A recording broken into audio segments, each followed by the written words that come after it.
അന്താരാഷ്ട്ര വിപണിയിൽ റബ്ബർ വില വർദ്ധിക്കുമ്പോഴും അതിന്റെ പ്രയോജനം ലഭിക്കാതെ സംസ്ഥാനത്തെ റബ്ബർ കർഷകർ. അന്താരാഷ്ട്ര വില വർധനയ്ക്ക് ആനുപാതികമായ ഒരു വർധനവ് ഇന്ത്യയിലും മുൻകാലങ്ങളിൽ ഉണ്ടാകുമായിരുന്നു. പക്ഷേ ഇന്ത്യൻ വിപണിയിൽ റബ്ബർ ബോർഡിന്റെ വില നിർണായക നിലപാടുകളാണ് കർഷകർക്ക് തിരിച്ചടിയായിട്ടുള്ളത്.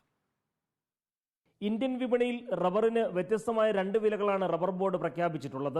കേരളത്തിൽ 1 കിലോ റബ്ബറിന് 160 രൂപയും വടക്ക് കിഴക്കൻ സംസ്ഥാനങ്ങളിൽ 154 രൂപയുമാണ്. വിലക്കുറവുള്ള വടക്ക് കിഴക്കൻ സംസ്ഥാനങ്ങളിൽ പോയി ടയർ കമ്പനികൾ വൻതോതിൽ റബ്ബർ വാങ്ങിക്കൂട്ടുന്നു. ഇത് കേരളത്തിലെ റബ്ബർ വിപണിയിൽ വലിയ ഇടിവും ആഘാതവുമാണ് ഉണ്ടാക്കുന്നത്. നിലവിൽ റബ്ബർ ബോർഡ് പ്രഖ്യാപിക്കുന്ന വിലയേക്കാൾ 5 രൂപ കുറച്ചാണ് കർഷകർക്ക് വില ലഭിക്കുന്നത്. ഈ സാഹചര്യത്തിൽ ഇന്ത്യയിലെ റബ്ബറിന്റെ വില ഏകീകരിക്കാൻ റബ്ബർ ബോർഡ് തയ്യാറാകണമെന്നാണ് കർഷകരുടെ ആവശ്യം.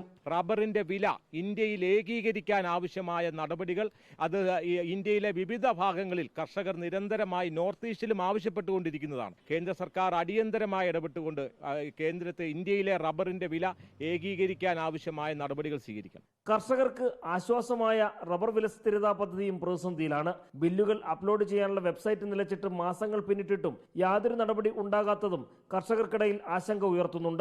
റിപ്പോർട്ടർ, കോട്ടയം.